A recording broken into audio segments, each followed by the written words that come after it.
Nós vamos saber exatamente até quando vai durar esse tempo frio, como fica a previsão dos próximos dias para o restante do país, com a meteorologista da Climatempo, Josélia Pegorim. Oi, Josélia, boa tarde. Obrigada por estar aqui conosco. O Diego já deu aqui um spoilerzinho, dizendo que pelo menos até terça-feira as temperaturas voltam a subir e até a chegada dessa frente fria, aqui na região sudeste, no centro do país, a gente estava reclamando que o inverno não chegava.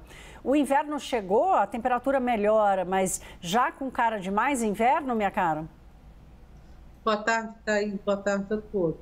Então, essa é a primeira massa de ar frio de origem polar realmente intensa deste inverno. Ela vai perdendo força devagar aí a partir de terça-feira, então a gente vai ter uma elevação natural de temperatura, mas ao longo desse inverno nós ainda teremos outras massas frias. Mas não podemos descartar novos episódios de calor.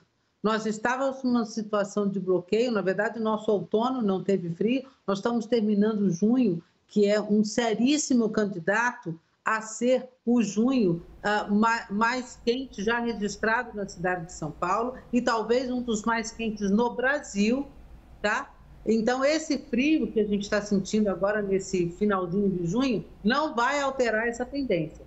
Mas ainda poderemos ter, sim, outros picos. Certamente teremos picos de calor ainda ao longo desse inverno. Mesmo com outras frentes frias fortes sendo esperadas aí até o final dessa estação. Josélia, eu queria falar sobre duas regiões específicas, começando pelo Rio Grande do Sul, depois te ouvi sobre o centro-oeste do país por causa das queimadas no Pantanal. Mas começando pelo Rio Grande do Sul, desde que sofreram a tragédia das chuvas, eles parecem estar vivendo uma situação climática completamente diferente do resto do Brasil. Você citou aí esse bloqueio que ficou no centro do país, impedindo, inclusive, a saída daquela temporada de chuva da região sul. O que esperar, o que os gaúchos e os moradores da região sul como um todo podem esperar dessa próxima etapa que você disse que começa agora? Olha, muitas frentes frias ainda vão passar pelo Rio Grande do Sul, tá? Ao longo desse inverno. A gente precisa lembrar que o Rio Grande do Sul é a porta de entrada. Então, muitas dessas frentes frias nem chegam a São Paulo, por exemplo, tá? Mas elas passam pelo Rio Grande do Sul.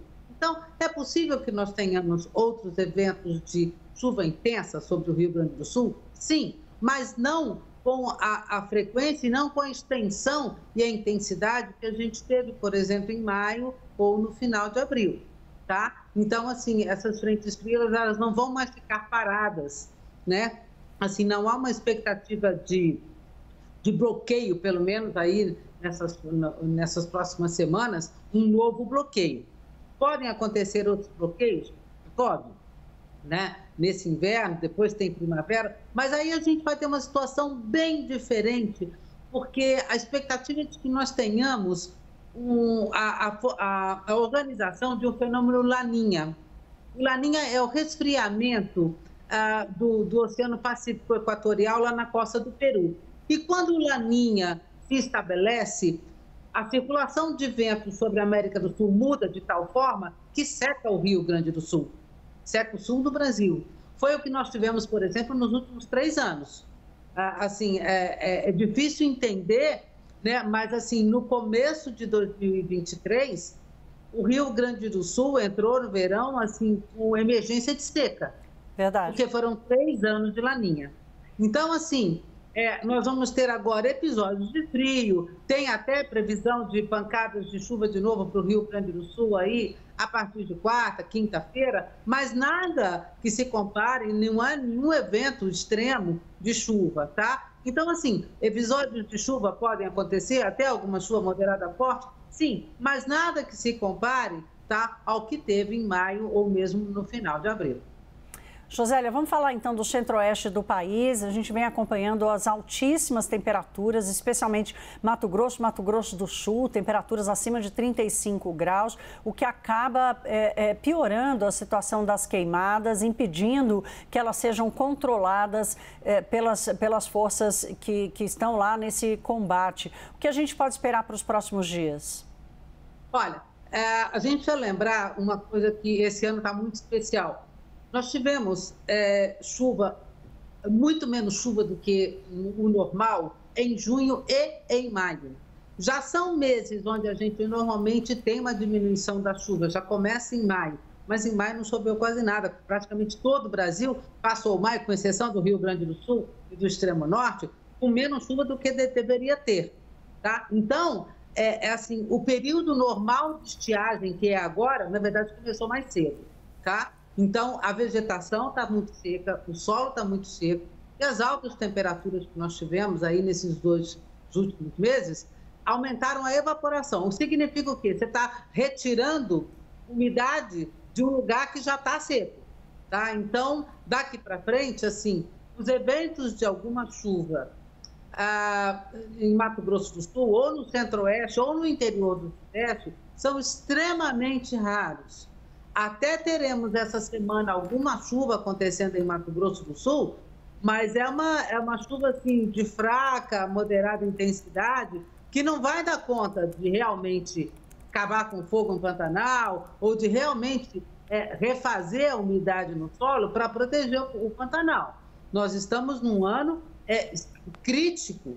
Nós vamos ver ainda essas áreas, na verdade, assim, o país fica mais sujeito, mais exposto, ou começou a ficar mais exposto ao alastramento de focos de fogo mais cedo este ano. Então, daqui para frente, assim, os eventos de chuva são muito raros e toda a atenção vai ser pouca. A população tem que ter muita consciência, né? Parece bobagem, mas assim, a gente sabe que muitos desses incêndios, na verdade, eles são intencionais ou são criminosos. Infelizmente, a gente sabe disso. Sim. Mas, por exemplo, agora, julho é uma época de férias, tá? Então, assim, é preciso que a população tenha consciência que aquela pituquinha de cigarro que você joga pela janela do seu carro pode desencadear um incêndio na mata. Então, essa consciência precisa estar em todos, precisa ser feita esse alerta, porque agora a chuva parou. Nós estamos na época de seca e mesmo com essa esfriada que diminui a evaporação, assim, não tem a chuva. Então, a gente está numa situação assim, de alerta permanente daqui para frente. Josélia, para a gente terminar, só para fechar esse capítulo aí de climas extremos, a expectativa era de que o Amazonas, por exemplo, a região norte, vivesse um segundo ano de uma seca muito forte, radical. Essa previsão se mantém?